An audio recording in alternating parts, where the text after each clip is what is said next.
You're watching Shalom TV, celebrating Jewish culture.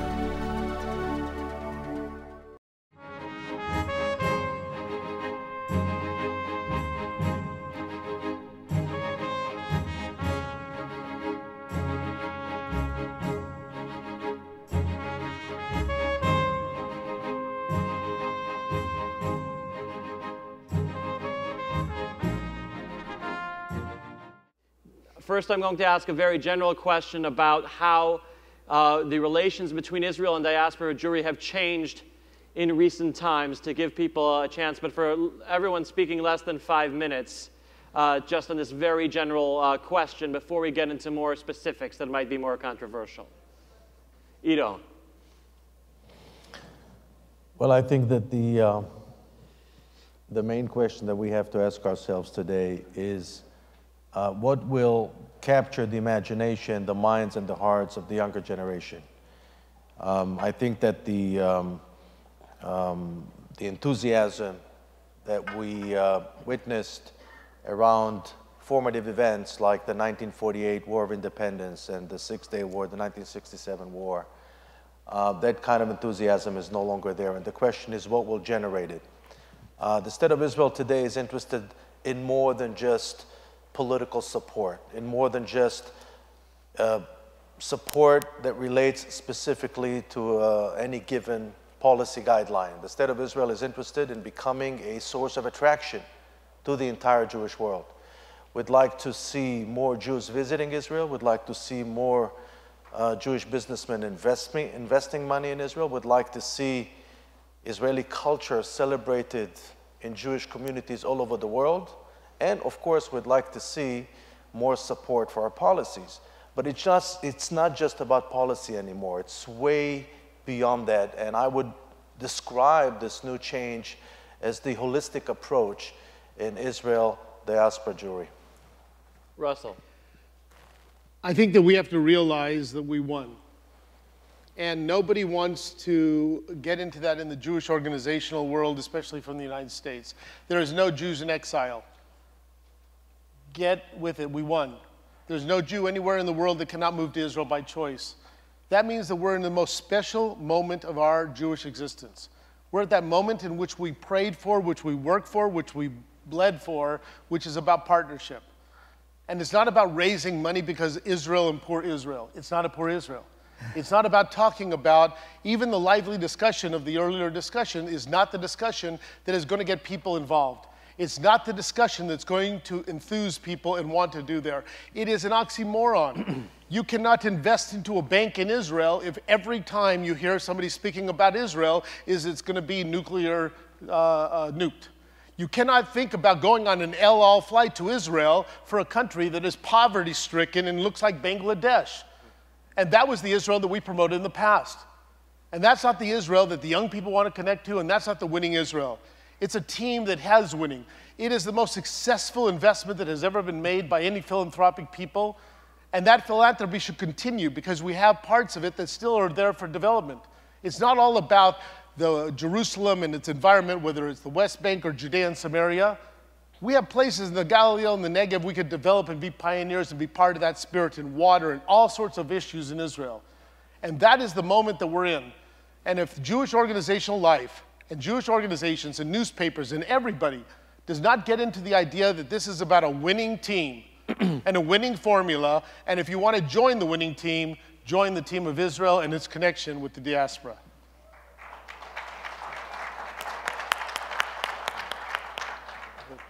I have the unfortunate job of being the banker on the stage.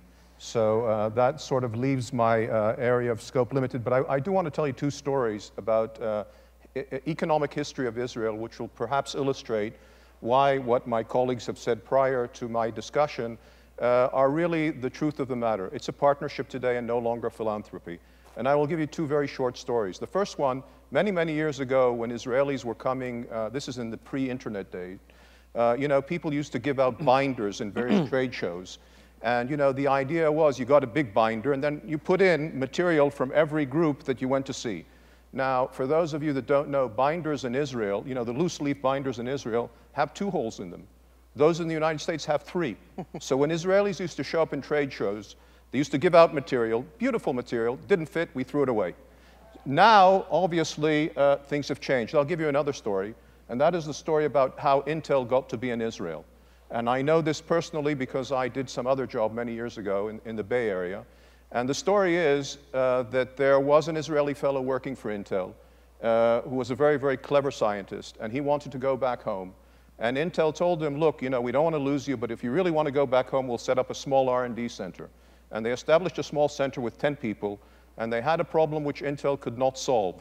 And basically, they remembered they had this R&D center in Israel, and I heard it from the VP at research at Intel many, many years ago. He said they presented this problem to the group of Israelis, and they immediately, as is typical, after they heard his brief introduction, started arguing and yelling at each other. He, you know, said this is not going anywhere, went back home. 3 months later, he had a solution. This really gave them the impetus to start their involvement in Israel. Well, fast forward, all of us in the economic world have gone many, many steps forward. We all know about the high-tech Israeli and so on and so forth. And I think in the banking community, it's just the same. Today, we facilitate trade between the United States and Israel. We facilitate a lot of investments here and there. And the reason it's being done is because it's worthwhile and it's a partnership for both parties. It is no longer a philanthropic story. I would say that the Jewish connection, if I could say, really, really helps a lot of times by getting into companies, because sometimes you have companies in the United States and in other parts of the world which have nothing to do with Israel. They read everything that they read in the press, and you really need an in to get into the company to really present all the wonderful things that are being done in Israel. And sometimes if you have someone who is Jewish, I hate to say, he'll give you the introduction. Afterward, it works, and that's where we should be going. Wonderful. Issy. I'd like to say that I have a number of great concerns about the future relationship between Israel and the diaspora. I remember that before I made Aliyah, there was a different environment. The centrality of Israel was pretty much taken as a given. And more importantly, within Israel itself, there was a certain unspoken understanding when politicians left Israel and went to Chutz La'aretz and spoke to diaspora communities. I remember very clearly a man like Menachem Begin would get up and speak to an audience when he was leader of the opposition, and a fairly extreme opposition it was in those days, because the differences between government and opposition at his time were pretty stark. He would always get up and preface his remarks by saying, I'm coming here as an Israeli, I'm a loyal member of the opposition, my role is to present Israel, I will fight the fight for Israel overseas. Not overseas, I will fight the fight for Israel on Israel's domestic soil. I also recollect that I was brought up in an environment where I was told, when you sit in Melbourne, Australia, or in New York, or in Paris, or in London, your children are not going to take the risks of security policies that you're going to be recommending. And whenever we talked about criticisms about Israeli foreign policy, there was an understanding that there were restraints built in upon us because we were living in a diaspora, and there was a certain modesty. Now, we had an example here today, and I think there's a lot we can learn from the United States. Can you imagine the behavior of President Clinton in relation to President Bush, or the behavior of President Bush in relation to the present president, and compare that to the description we had today of a former Prime Minister of Israel coming to an audience in a diaspora, and if ever I've seen anybody being divisive, he took everything in the book to try to make distinctions within Israel, criticize the present government, and do things which are not the given thing. I think Israel is a great democracy, but there's a lot that we still have to learn about a certain amount of restraint and dignity. Thank you, Issy. Now, ironically, today, there's probably a greater consensus over where we're going in Israel in the political arena than there has been since the Oslo Accords, when we were deeply divided. There is, after the disengagement, pretty much of an understanding. And believe me, the differences between Kadima and Likud, nonsense. bottom down, put aside the personalities, there is a broad consensus where 75% of the country would like to make peace, do not want to live over Arabs, would like to make peace, and are willing to do so under the right conditions. Now, sorry? Please wrap up. Well, I'm coming to the real hard point now. The hard point I want to make is there's a role for criticism at any circumstance. You can't get a situation where Jews don't criticize. But within the United States and within the diaspora, there have to be certain differentials between a journalist writing a critical report and an organizational head coming out and agitating to his government, a foreign government, to exert pressure on Israel. And I say that when you have a situation where it becomes rampant with an organization like J Street and others, I feel quite comfortable here in the United States going to a foreign government and calling on that foreign government to exert pressure against the democratically elected government of Israel. I say, ochen weh, if I can use a Yiddish expression. We're coming to a very, very bad state of affairs. And what is needed is a sense of restraint. Perhaps I'll carry on later because I've got my point. Okay. Thank you, Effie. Thank you, Effie. I think that the relations between the diaspora, the global Jewry, and Israel is strength more and more every year, thanks to you. Thank you very much, first of all, to all the audience that's sitting here and supporting Israel. Doesn't matter when and why and which government is running and ruling in Israel. You are our supporter. This is thankful to all of you.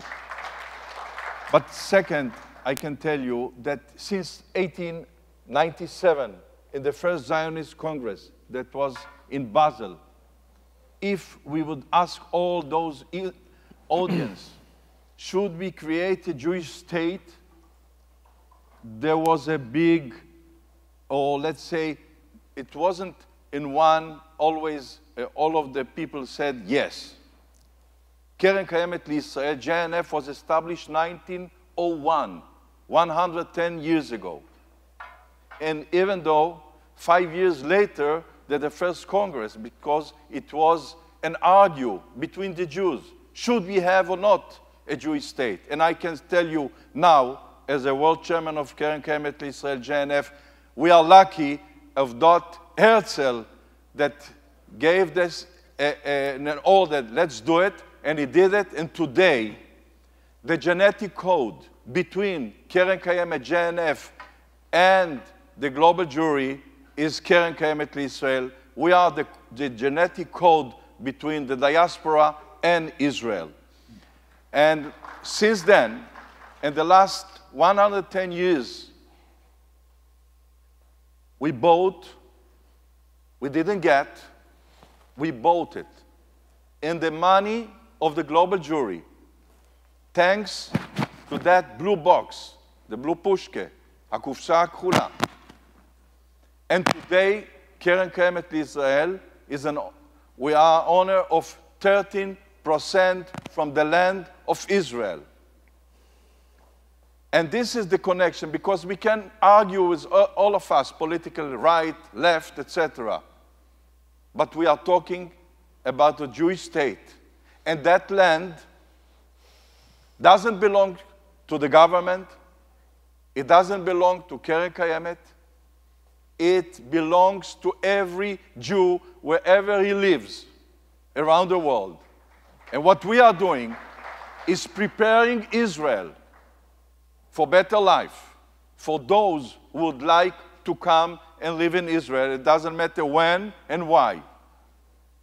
And this is what we have to protect every day, every year. It doesn't matter which government is running.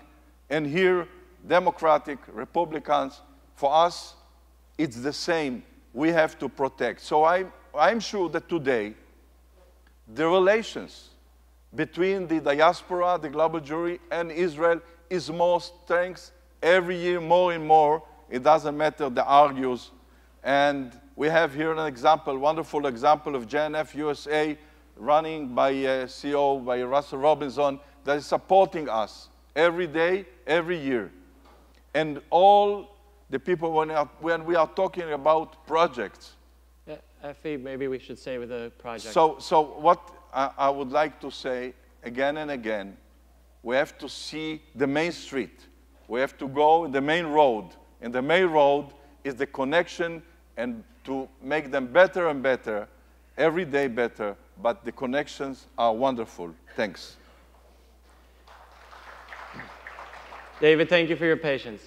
Effie, well, I join with you in extending appreciation to this audience and to so many others for their unflagging support in many, many ways. I also have concerns about the status of Israel-diaspora relations today.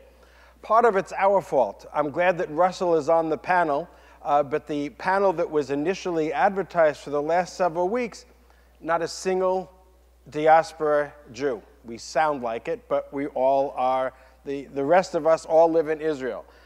We produce all sorts of things, high tech and so on, but we also produce chutzpah. To put together a panel on Israel-diaspora relations and have it addressed by 7 Israelis is crazy.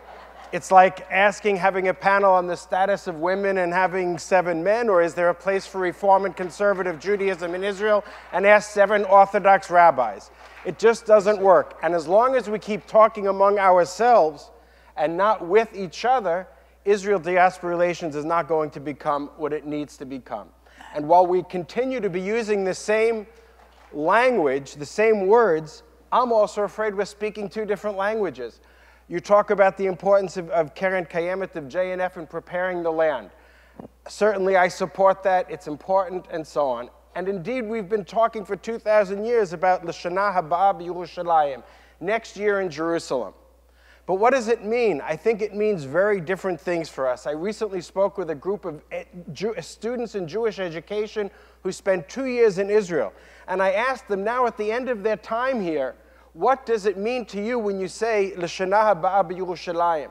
And the first one who raised his hand said, I don't understand the question. That's not the Jerusalem I've been living in. His Jerusalem of next year in Jerusalem is that messianic, celestial, heavenly Jerusalem, not the Jerusalem of the here and now. The speakers this morning spoke a lot about Jerusalem. What does it mean to each of us? We talk about the unity of the Jewish people and the importance of Jewish peoplehood. A new study was just produced that was commissioned by the UJA New York Federation, people who I have great respect for, who invest a tremendous amount in us. And they said that one of their conclusions was that we need to revisit the concept of the centrality of Israel in Jewish life. And they listed the 13 attributes of the ideal peoplehood educator, and among them was cherishing tikkun olam as a value, the importance of Jewish culture and heritage. Not a single word in the 13 attributes of the peoplehood educator that related to Israel at all. When we say we are one and they say we are one, I'm not sure that we're talking about the same thing. I met, Izzy, you mentioned the centrality of Israel. I met with a very prominent professor of Jewish education who concentrates on the teaching of Israel, a great woman. I love her work. We met last week, and she said, David, we have to change the paradigm. We no longer have to talk about how Israel is central to Jewish life in America, but rather how it's integral to Jewish life in America. Here I am representing the World Zionist Organization. Our Jerusalem program declares unabashedly that Zionism is about the centrality of Israel in Jewish life, and it's no longer central, it's integral. That's a dialogue, not that, well, with Russell we can have that dialogue, but it's a dialogue that we have to have out here as well. With that, I'll stop. Thank you, David. Consul General, you initiated a program called Brand Israel that attempted to change Israel's image by refocusing it. Has that been implemented by our politicians, and what effect has it had, if it did, and if it didn't, what still needs to be done? Well, first of all, the purpose of Brand Israel was not just to improve Israel's image. The purpose of Brand Israel was to change the way Israelis in the first place and Israel's friends communicate Israel to the world. Because the biggest problem that we have is that we, the Israelis, are convinced that all of you here in America are interested in what bothers us. And we conducted some research. thorough, comprehensive research, and we discovered otherwise. In fact, most Americans don't care about Israel's problems. They look at our discussion, like the previous panel, as the one big turnoff. They look at Israel as a relentless producer of bad news, and no one is attracted to bad news. And they say to us, come to me with something that is relevant to me. And the enormous success of the book Startup Nation proves the principle behind Brand Israel. Because Startup Nation is the first book that made it to the bestsellers list that does not deal with the conflict. And it became such a huge success because it is a relevant book to the American people.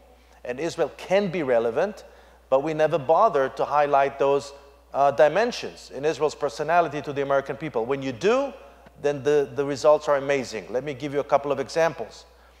Tourism to Israel is breaking all-time records, despite of the regional wave of instability, despite of all the discussion about Iran, despite of all the anxiety that is related to that discussion.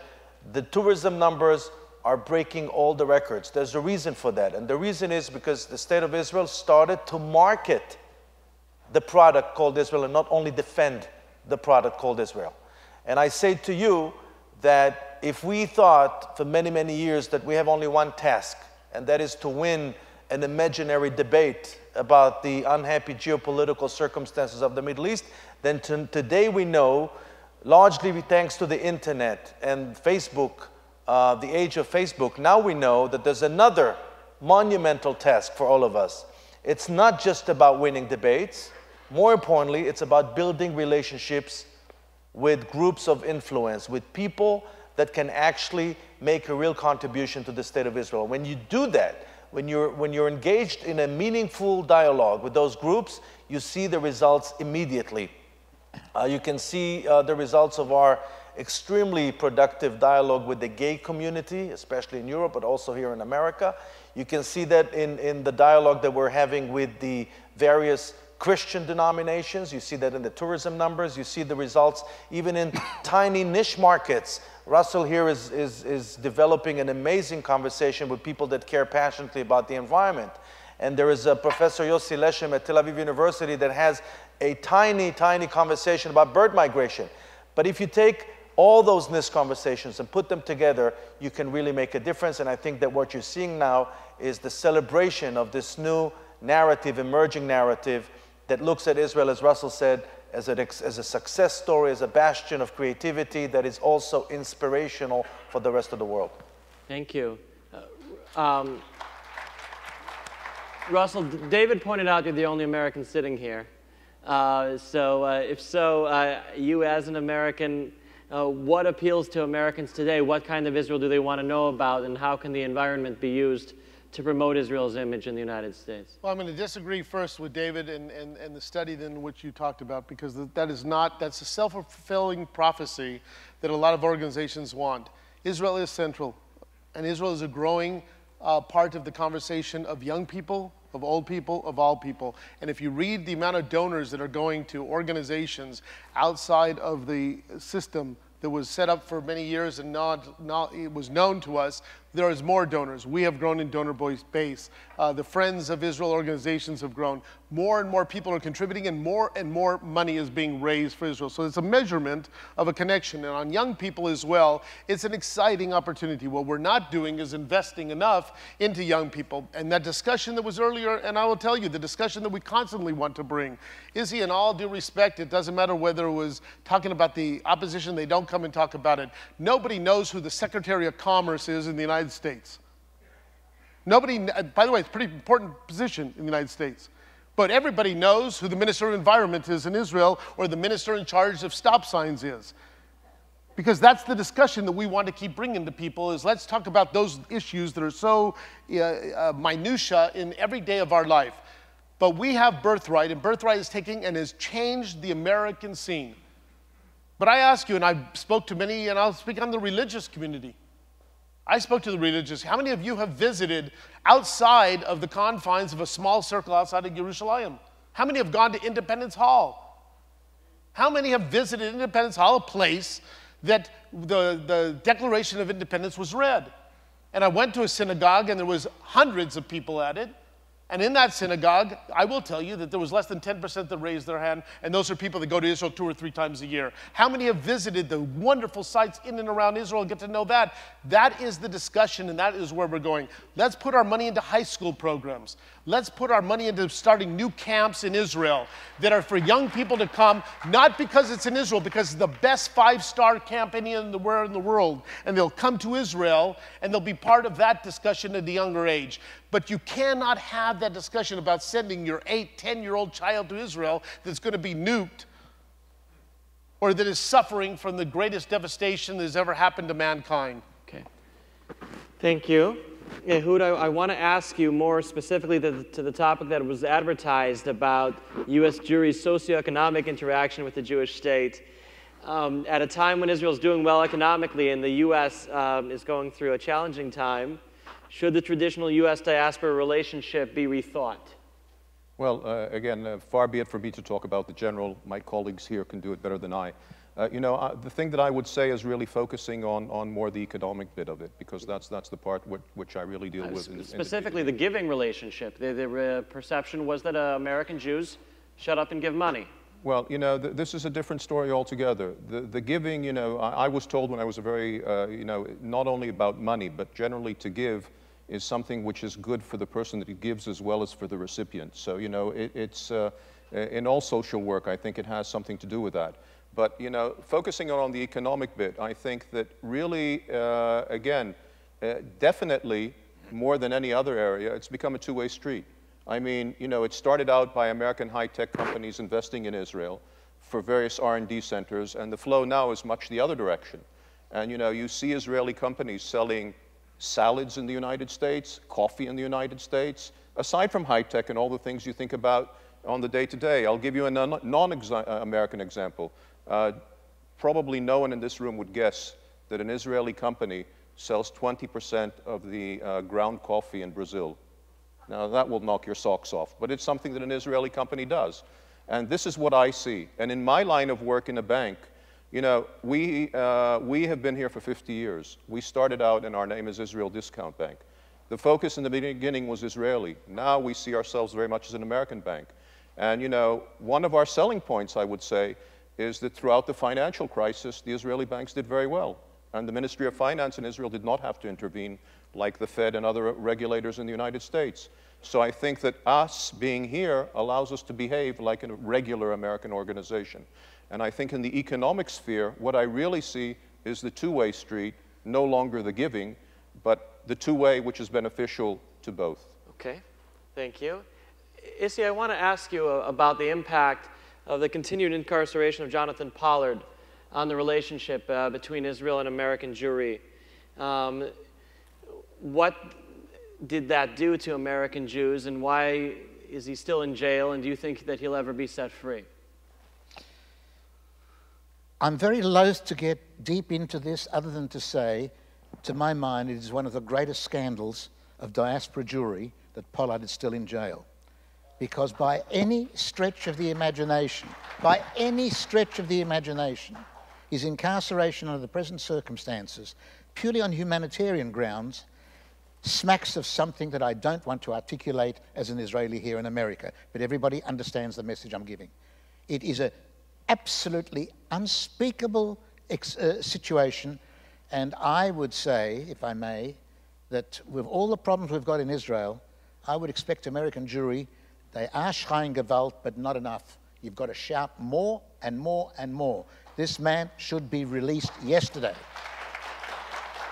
The second thing I would like to say, when you ask me, when you put it in this context, there are two other critical areas that American Jewry, that you people in America, in my opinion, and I have perhaps a bit of gall in saying this to you as an outsider, have to do better. The first is the narrative. The Israeli narrative is not being taught properly to your children. Even in the Jewish day schools, there's insufficient concentration on the genuine Jewish narrative. And that's why you've got so much garbage coming out in the left liberal press, which distorts the reality of Israel. It's your responsibility to exert pressure. And the third thing, which I think you're doing brilliantly, and I have to give credit to AIPAC, is the fact, irrespective of what American administration you have built up in the United States something which is unique in the diaspora. You have public opinion which is different here than in any other part of the world, other than perhaps to some extent Canada and Australia. But public opinion here is, to my mind, the greatest and most important vehicle to guarantee Israel's relationship with America. Whatever president is there, if public opinion is very, very strongly pro-Israel as it is today, then there's only a limit to how much even a president that doesn't like Israel would be inclined to go. Okay.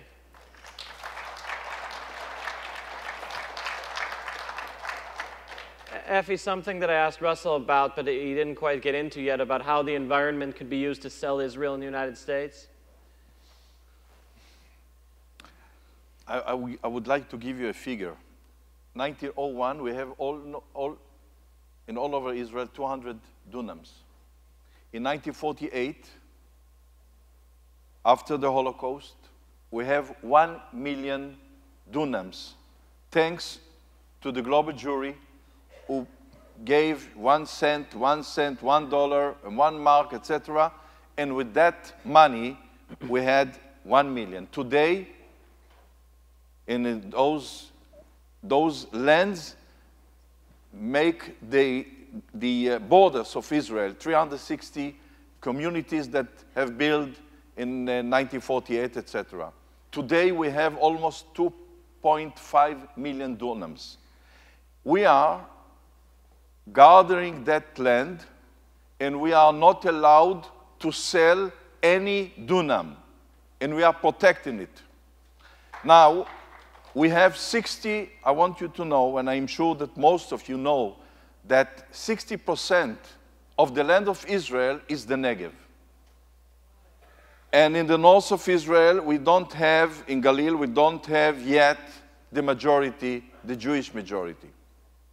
Now, what our goal of Keren Kayemet, JNF goal, target is to make Israel more and more flourishing. I can tell you that only in the 5 last years, we built 6 new communities, 3 of them for those who evacuated from Gaza.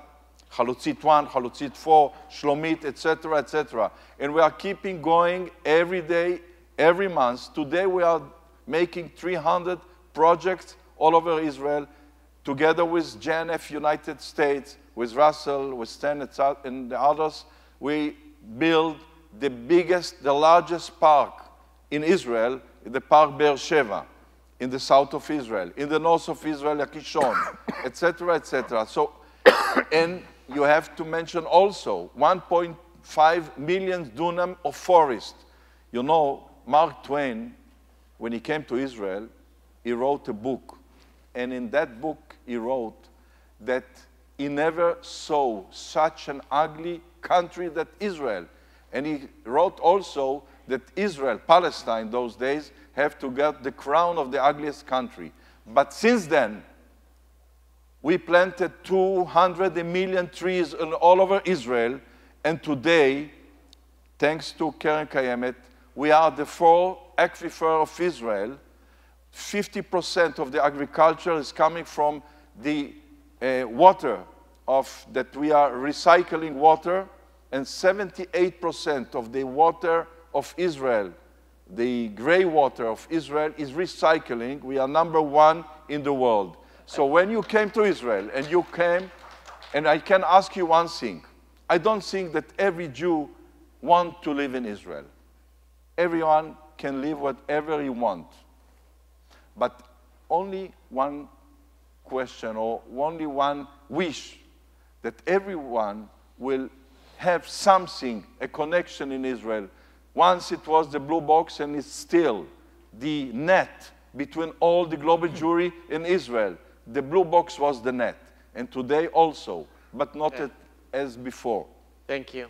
And I would like that everyone will come to see how Israel is flourishing, blooming, and of course, what we are doing is for the next generation that will come and to live in Israel. Thank you. Thank you. So, David, I want to direct to you the question that a lot of people are maybe wanted to ask about here, that there's been a controversy over something written by someone calling himself a journalist named Peter Beinart in the United States.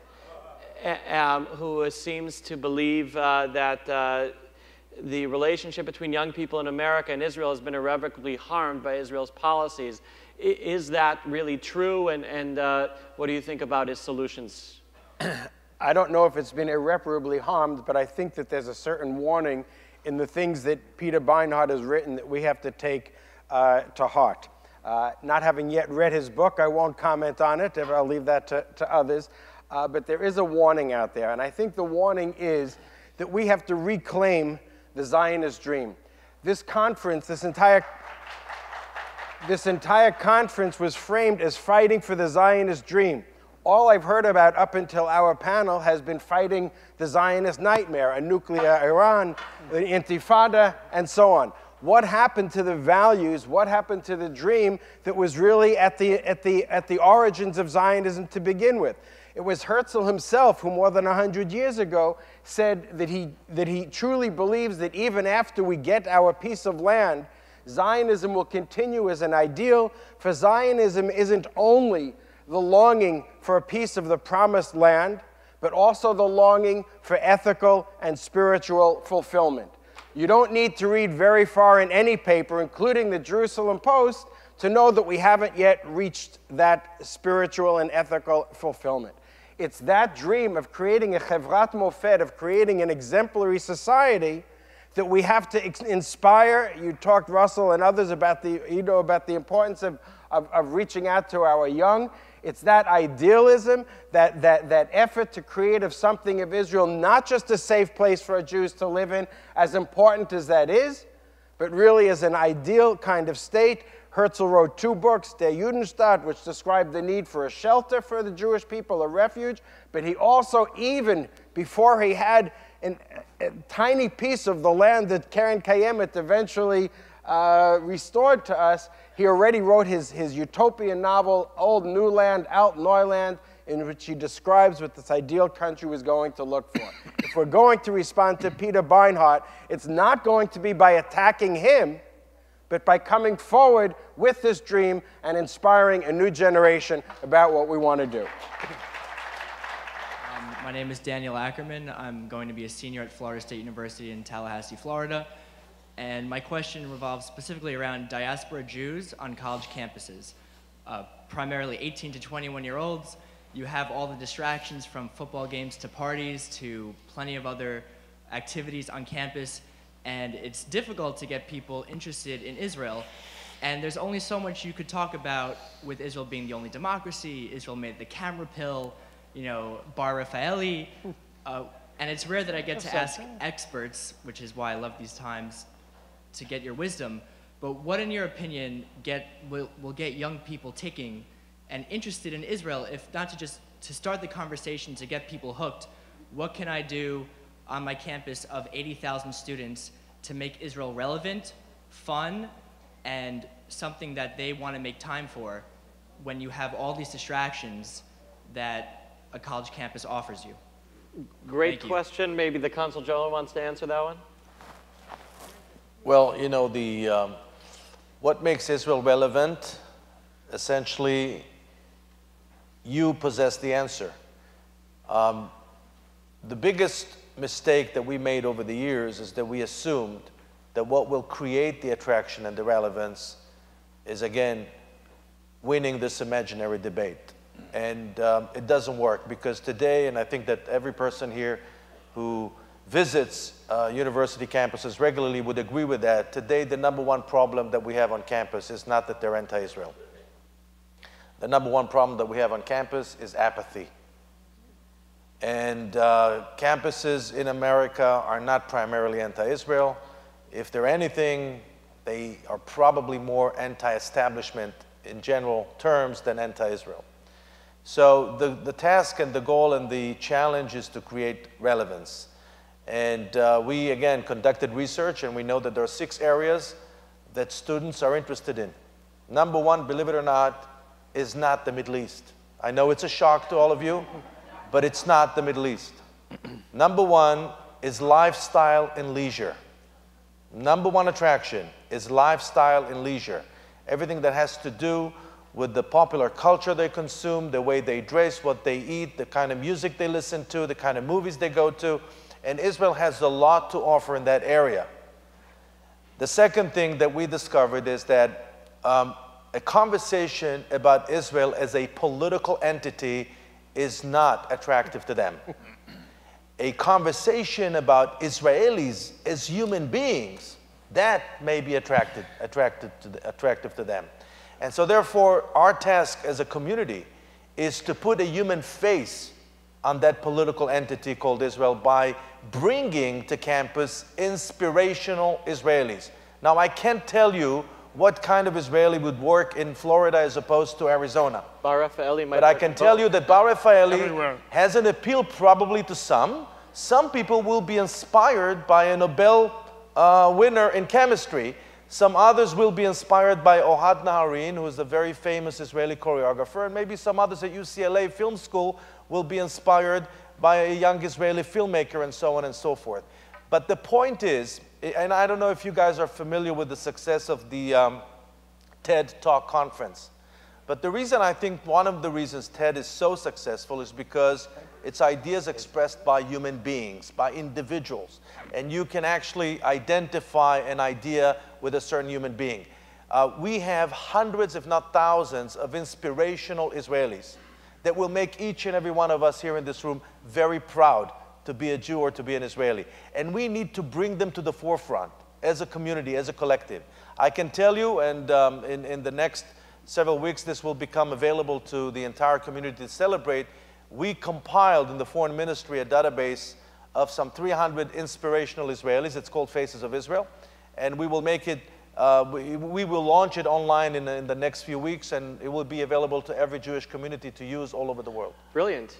I'll tweet that. I want to add, I think that we also have to start understanding the unity that we don't have. We spend $100+ million on college campuses every year. There's about 250,000 students, Jewish students, on the college campuses of America. If you spend about $100 million and we've had the success rate that we have had, I think we should go out of business. So I think that what we have to do is understand that we have to work together as well. Every single organization is the organization going on college campuses. Your students don't care. They don't care about all those initials. They don't care about all those movements. They don't care that we bring 1,800,000 shulchim to the college campuses so that they can write reports. I read the reports. We have touched somewhere around 3.5 billion students a year. If you read all those reports, the reality is what you said. It has to be fun. It has to be relevant. It's what Ido says. It has to be part of their life. We started a campaign called Positively Israel. Now, it's not just to bring Israel to the forefront of talking about the pill, but it's to talk about change the discussion, to change the conversation, to have the conversation about Israel making the world a better place. They're involved in the world. Every anti-movement that ever started in the world starts on college campuses. That's where you're going. You just left your home. You have 12 years of your parent, 12 years of school with your parents telling you everything to do. You finally get to go out. You're going to be anti. We have to understand the community. And what we have to do is work together as unity to bring that fun, bring the relevance, bring Israel making the world a better place, and investing beyond birthright into the second, third, and fifth trips that aren't just the Masa programs that are for long-term programs. But I have to tell you, it's a sad story. You have about 10,000 kids going on birthright. Except for about 250 of them who will go back on a Masa or other programs, the others will not go to Israel until they're 35 or 40. Now that's a long vacation time from Israel. We have to invest in those other kinds of programs that are innovative and fun and exciting for the college campuses. The question that I have is, how do you appeal to kids at Jewish day schools? I have two daughters, age 24 and 30 now. And they went to a Hebrew day school all the way through, graduated from it. They learned history, they learned about the Holocaust, they learned Hebrew, they learned all kinds of stuff. And they came out of it not caring about Israel very much. Right. Your kids were probably on my program if they were in the Charles E. Smith school, right. Or maybe it was after my time, but for quite a while I directed Ramah programs in Israel where we had that. So I certainly understand where you're coming from. But I think you gave a good part of the answer in your question. We need to create more challenging, stimulating opportunities for people to spend that time there. That's the connection. They're not going to get it in the classroom if we only leave them in the classrooms and talk about Israel. It's not going to impact on them in the same way as getting them over there and getting them involved in projects, in physical projects, in social action projects. You mentioned Tikkun Olam. And the World Zionist Organization and Jewish Agency are now working very hard to create more opportunities, more in-between opportunities. We know that if there isn't follow-up to birthright programs, if there aren't opportunities, a spiral of opportunities, if we're not working with the people when they come back to Israel, having sent them there in the first place is not going to have the ongoing impact that it needs to have. So I think in the organized Jewish world, at least on the Israel side, we are very involved now in trying to create those in-between experiences. I would agree with David, but I would make one additional proviso. My feeling is that the curriculum in the school itself, particularly a Jewish school, is extraordinarily important. What is needed is a course in the history of Israel, a course that will teach children the narrative, the true Jewish narrative, because that is what is the biggest thing lacking in our communities all over the world today. And the time for that is not at university, the time for that is towards the senior high school years. And Jewish day schools at least should ensure that that happens. And where it doesn't happen in Jewish day schools, synagogues and community centers should, because this is the battle for young people's future attitudes towards Israel. Thank you, Issy. The fact that my young cousins in Israel felt the need to go to Cyprus to get married so that they could then come back and be married by their rabbi at Beit Daniel, that has prevented other relatives of mine, young people, from actually making Aliyah. And this is an issue, the fairness of what goes on among the branches of Judaism in Israel is something that's very important, certainly, and I'm wondering, when is this going to be resolved? Well, this certainly sounds like a question for David, who has gone through something similar. I very much appreciate the question. When I mentioned before that we talk about Jewish peoplehood, that perhaps we mean different things, I think this is certainly one of those areas. I happened to be having lunch with a young man here who's very committed to Israel, very involved, been to Israel twice, wants to make Aliyah, born to a Jewish father and a non-Jewish mother, and he has this big problem. When it was spoken about before that Hitler decided for us who's Jewish and who isn't Jewish, that only applies on the way to the gas chambers, it doesn't apply on the way to Israel. And it's a major, major issue. People that would have been killed because they were Jewish 60, 70 years ago are now not allowed to make Aliyah or to marry in accordance with their own choice once they're in Israel. This is obviously not the forum in which we're going to solve the problem, but I think for all of us, particularly us Israelis, it's extremely important to have heard this comment from you. It's something that all of our leadership has to take seriously, and that our politicians can't afford to put those issues off because of security issues and wars and economic issues, and they can't deal with those things right now. That will come later. Later will come, and we're not going to have American Jewry in particular behind us if we're not able to be inclusive, and your comment, I think, is very, very important. The matter is very, very much more complex than just chick-chuck.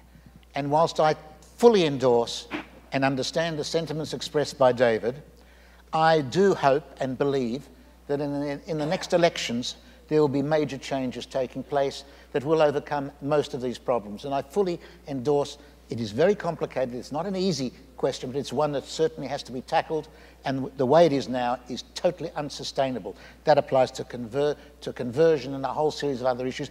And this is one of those issues where I think Jews in the diaspora are entitled to speak about. There's no security issue directly involved here. Having said that, let me say, halavai, the problem of Aliyah from the United States was due to the fact that it was our marriage laws. Believe me, we need Aliyah from the United States. We want more Aliyah from the United States, and there are plenty of people available without these problems that could make it I just would like to see an atmosphere which recognizes that whilst the vast majority of American Jews are not going to come on Aliyah, there is scope for larger numbers to come, and it is extraordinarily important, both for you as an American, as the main diaspora Jewish community, and for us in Israel, for that Aliyah to continue. And for Aliyah, as you rightly said, not to be on the agenda. The central agenda of every Jewish discussion is, to my mind, one of the sad reflections on the fact that certain elements in American Jewish life that don't want to talk about Aliyah, and because of their position and organizational strength, have kind of wiped it off the agenda. I know that people like David and many others in the World Zionist Organization are fighting against this, but it's a fight we have to fight and overcome. We need Aliyah, even if it's only some of your youngest and best people, but we need it. And believe me, it's a marvelous life if you want to be a full Jew. Speaking as one who made Aliyah fairly late in life, my only regret, as I said in an article I wrote last week, the only regret of my wife and myself is that we didn't make it much earlier. For those of you that want to live a full Jewish life and can, I know it's not possible for all. Thank you. Aliyah is marvelous. Wonderful. Yes, Hi, sir. my name is Howard Katzoff, and I'd like to ask an economic question of this panel. Perhaps to the banker. We're talking about an existential threat throughout the day. What will the effect of the existential threat of Iran have on venture capital investment, the real estate boom in Israel, the construction of new factories and research facilities by Intel, Microsoft, et cetera, and tourism in Israel? That's the existential threat for me, not just a bomb. Well, obviously, economics needs a stable political environment. But having said that, you know, this existential threat, as you call it, I mean, Israel has undergone various wars, intifadas, et cetera, and as someone who spent the vast majority of his life in Israel doing banking in Israel, I can tell you, and you know, even if you read the rating agencies' reports about Israel, and I know that there's a lot of discussion about the rating agencies, but the rating agencies, even today, take into account this existential threat. I think that people and the society in Israel in general, it's difficult to say, but is quite used to behaving under difficult and trying circumstances. And, you know, Intel and all the rest of it, when they invest in Israel, and I've had many discussions in this regard, take this issue into account. It's not something that's beyond their radar.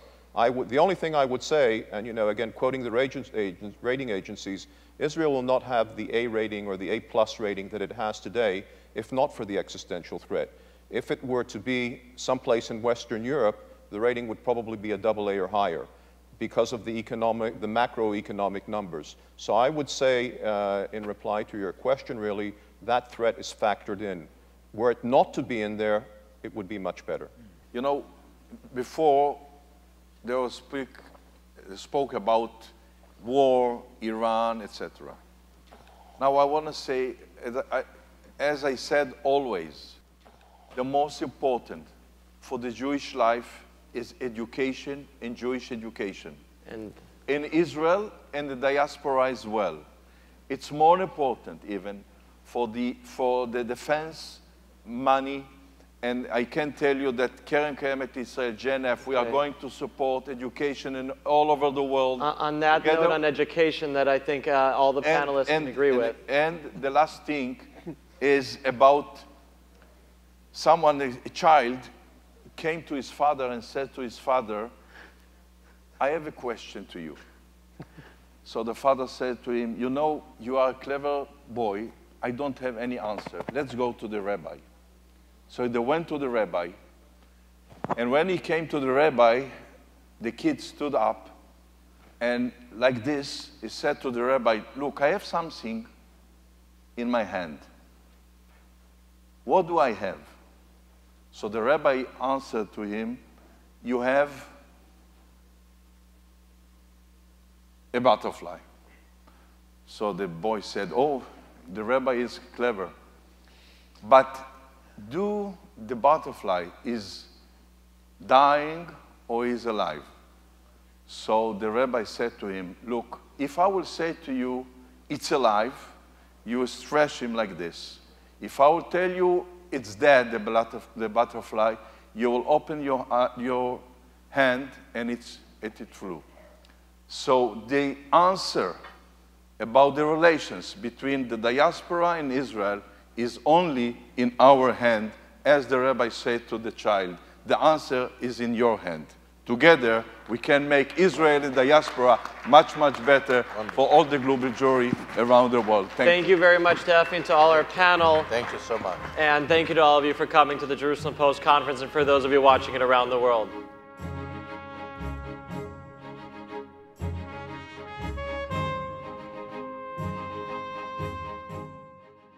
We would be pleased to send a complimentary DVD of this program to anyone who wishes to support Shalom TV with a tax-deductible gift of $36, double chai or more, to the nonprofit organization Jewish Education in Media. Simply visit the Shalom TV website homepage and click on the Donate button to make a donation by PayPal or your credit card. And please indicate the program for which you would like a DVD. Or you can send your tax-deductible check made out to GEM, Post Office Box 180, Riverdale Station, Bronx, New York, 10471. And again, please remember to indicate which program you would like to receive on DVD with our compliments. And we thank you for your kind support.